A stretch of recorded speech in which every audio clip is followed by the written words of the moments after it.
Assalamualaikum warahmatullahi wabarakatuh.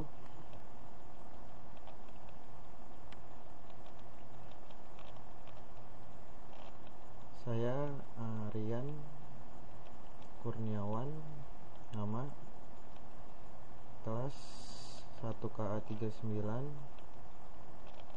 dan nomor NPM. Nah, di sini Rian Kurniawan 1KA39 kelasnya, NPM-nya 16 11 27 38. Sini saya bertujuan karena tugas UTS yang saya akan tugaskan atau serahkan pada tanggal 28 Desember 2012. Di sini saya akan membahas tentang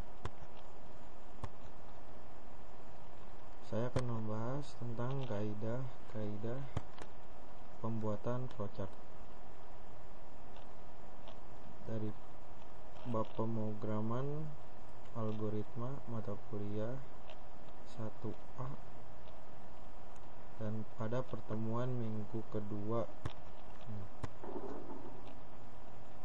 Sebelum kita membahas tentang kaidah pembuatan flowchart, kita akan sedikit membahas tentang apakah flowchart itu.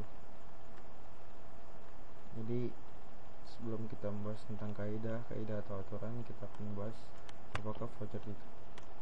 Nah, flowchart adalah penggambaran secara grafik dan langkah-langkah dari urutan prosedur dari suatu program. Jadi yaitu penggambaran secara grafik. Grafik itu adalah suatu atau bagan atau alur yang saling berhubung, dan langkah-langkahnya untuk membuat suatu program atau program. Flowchart menganalisis atau menolong menganalisis dan programmer untuk memecahkan masalah ke dalam segmen-segmen yang lebih kecil, menolong dalam menganalisis alternatif dalam pengoperasian. Jadi ini agak rumit sih kata-katanya, tapi singkatnya itu, jadi programmer itu memecahkan masalah ke dalam suatu masalah itu ke dalam flowchart agar orang atau orang lain itu bisa melihat urutan prosedur dari program apa yang dia lakukan atau yang dia kerjakan, agar lebih mudah kita baca dan kita pahami. Kan kalau kita baca programnya gitu, step-stepnya atau codingannya itu agak ribet, tapi dari flowchart kita bisa lihat alur dan apa sih maksud tujuan dari programmer atau langkah-langkah yang telah dia buat. Nah, di sini ini ada gambar flowchart sederhana nih. Dan ini adalah lambang. Jadi flowchart itu sebelum kita membuat, kita harus paham lambang-lambang dasarnya. Dan ini lambang paling dasar yang sering dibuat atau dikerjakan pada flowchart.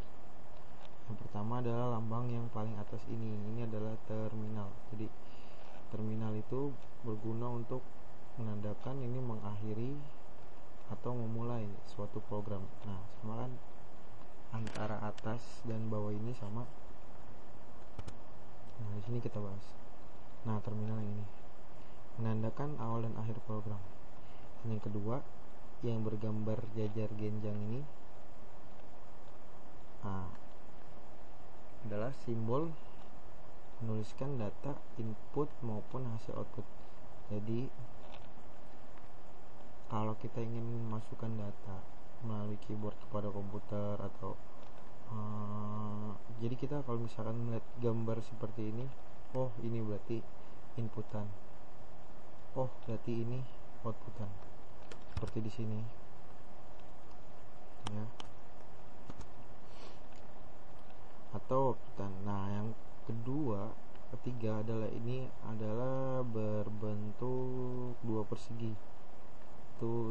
4 yang miring.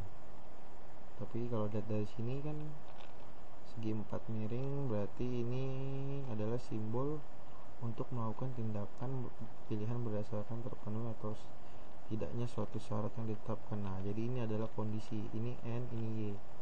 N itu no, Y itu yes. Berarti kalau ada suatu kondisi, misal di sini kita sebut orang itu jikalau dia melalui pintu ini, dia akan keluar lewat sini, dan kalau misalkan dia melalui pintu yang satunya, dia akan keluar lewat sini. Dan ini ada berlaku pilihan berdasarkan tindakan ini berdasarkan syarat. Kalau syarat itu tidak terpenuhi, maka dia akan no. Kalau syarat terpenuhi, maka dia akan ya, dan dia akan lanjut kepada diagram alir selanjutnya. Nah, sebelum kita masuk pada proses, kita dulu ini arah alir proses. Alir proses ini adalah suatu penghubung antara simbol. Jadi simbol akan dihubungkan dari arah atau aliran proses. Ini menunjukkan bahwa antara simbol ini dia bergerak melalui aliran proses dan dia menuju sini. Berarti dia berevolusi atau dia berubah ke statement berikutnya. Nah, tunggu. Yang satu lagi yang belum kita bahas adalah proses. Jadi di sini ada persegi panjang, itu biasanya dia proses. Jadi biasanya kan arah itu suatu flowchart, dia syarat-syaratnya adalah harus ada dia inputan dan output dan proses. Jadi kita itu tujuan dari apa sih kita bikin program, bikin flowchart, bikin algoritma, pasti kita akan melalui proses, dan proses itu akan menghasilkan suatu inputan, dan inputan itu akan berguna untuk kita untuk mendapatkan suatu informasi atau suatu data. Dan dari data dari proses tersebut, ini adalah gambar atau simbol. Jadi kalau misalkan persegi panjang, oh ini proses, mudah gitu aja. Oke, kita akan bergerak pada ini. Langsung kita sudah tahu tentang flowchart, sedikit tadi kita bahas. Sekarang kita akan bahas tentang kaidah atau aturan-aturannya. Nah, inilah bab saya nih. Nah, kaidah atau pembuatan aturan dalam flowchart. Jadi flowchart itu tidak ada rumus atau patokan yang bersifat mutlak. Jadi kalau kita bahas yang tadi, yang ada lambang ini, itu lambang dasar agar kita sesama programmer atau bisa ngebaca apa sih yang kita lakukan pada statement itu. Kalau lambangnya tadi terminal, berarti oh itu baru mulai atau kita mengakhiri. Atau tadi kita lihat kotak persegi panjang, oh itu berarti kita lagi proses. Berarti lambang itu bersifat mutlak, tapi lambang itu tidak ada rumusan dan patokan yang bersifat mutlak. Kalau kita melakukan step by stepnya itu tidak ada rumusan, jadi flowchart itu bebas. Namun dapat bervariasi antar suatu programmer. Namun dapat bervariasi nih. Jadi antara programmer dan programmer lainnya itu dia bervariasi. Jadi nggak setiap program itu ini itu aja, atau dia membuat rumus. Misalkan kita membuat flowchart pembuatan nasi goreng, kan semua orang kan beda-beda gitu cara penyajiannya atau langkah-langkahnya, meskipun hasilnya sama. Mungkin dia ada resep-resep tertentu agar nasi goreng itu lebih enak. Nah, setiap pengolahan selalu terdiri dari 3 bagian utama yang tadi kita bahas tuh. input, proses, pengolahan, dan output. Jadi input itu adalah syarat wajib. Kalau inputnya tidak ada, maka proses tidak jalan. Kalau outputnya nggak ada, berarti prosesnya belum jalan. Jadi antara input, proses, dan output itu harus saling terhubung dan harus selalu ada di dalam flowchart agar syarat flowchart itu terpenuhi. Nah, ini kaidah flowchart. Tidak ada aturan mutlak, bervariasi antar programmer, terdiri dari proses input dan output. Nah, kita apa adanya gampang, cuma 3. Nggak ada aturan mutlak, bervariasi antara programmer, jadi kalian nggak usah takut kalau bikin flowchart. Dan ketiga, terdiri dari input, proses, dan output. Lalu kita akan sedikit membahas, karena kita sudah tahu tadi yang tiga tadi itu kaidah-kaidahnya. Kita akan membuat flowchart sederhana. Tadi yang 3 tadi itu, yang pertama adalah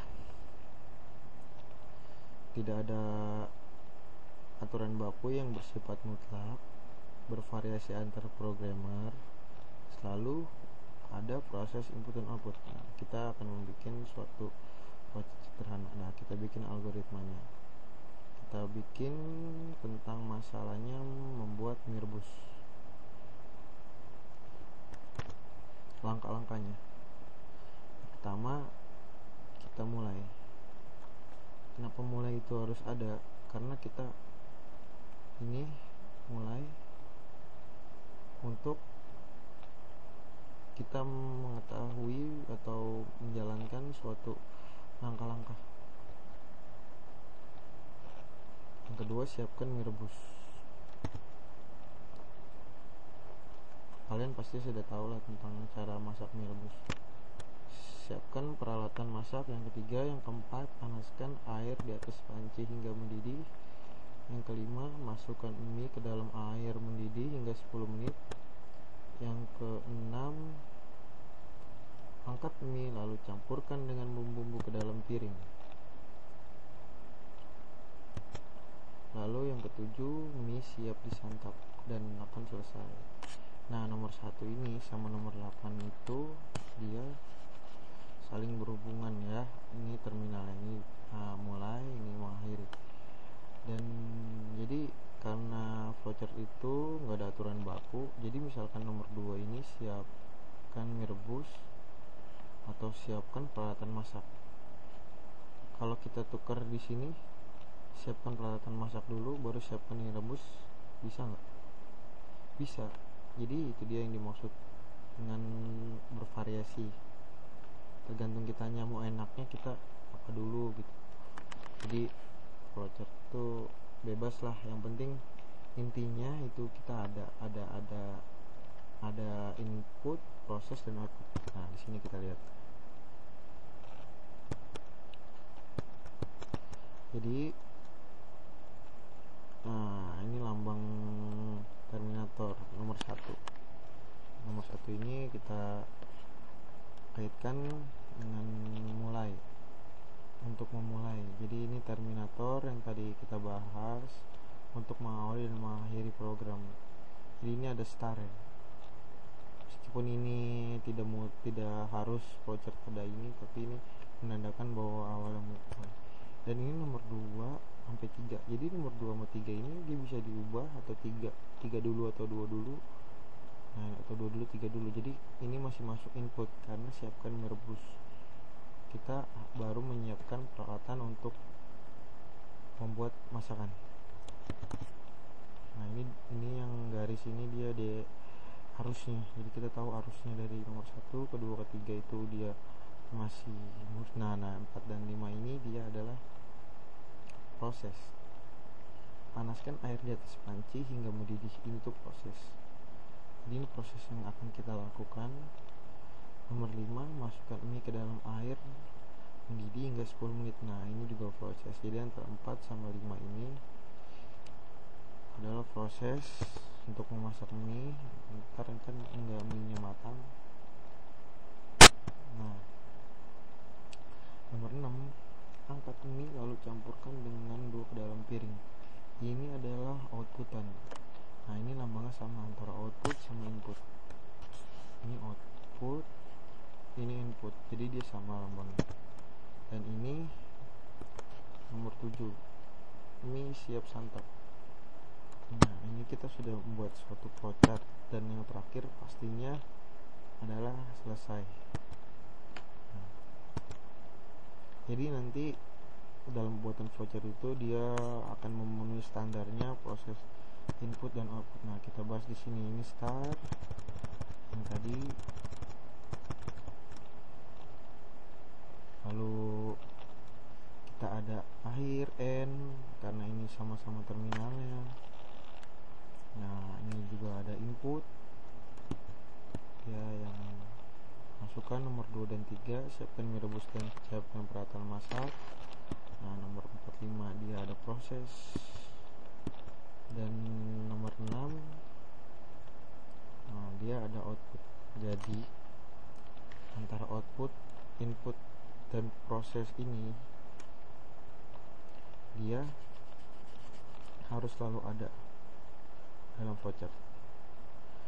Nah, dalam pembuatan flowchart itu ada beberapa anjurannya: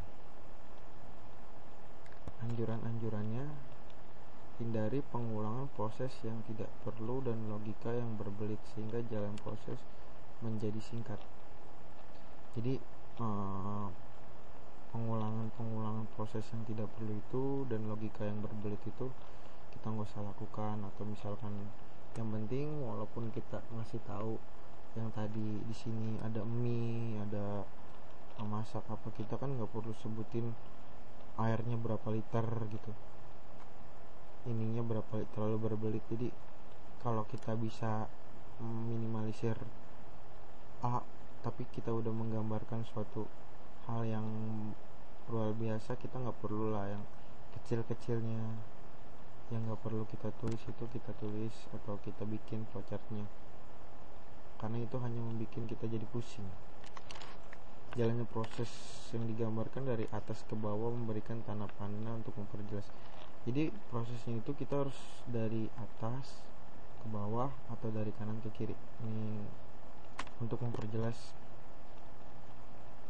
Jadi kita nggak bisa dari kanan ke kiri, kita harus dari kiri ke kanan atau dari atas ke bawah, agar kita tahu oh berarti ini ke kiri, itu prosesnya panahnya dia ke kiri atau panahnya dia ke bawah. Sebuah flowchart diawali dari suatu titik start dan end. Nah, yang tadi kita bikin start dan kita bikin end, itu yang terakhir yang mulai dan selesai. Itu nggak ada di syarat yang input proses output, tapi kita harus bisa bikin start end itu karena ini adalah anjuran agar kita itu memahami oh ini start, oh ini end. Dah, demikian sedikit yang bisa saya gambarkan pada materi yang saya kerjakan ini.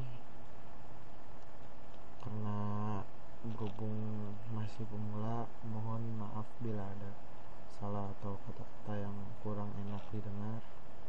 Kurang lebihnya mohon maaf gitu. Assalamualaikum warahmatullahi wabarakatuh.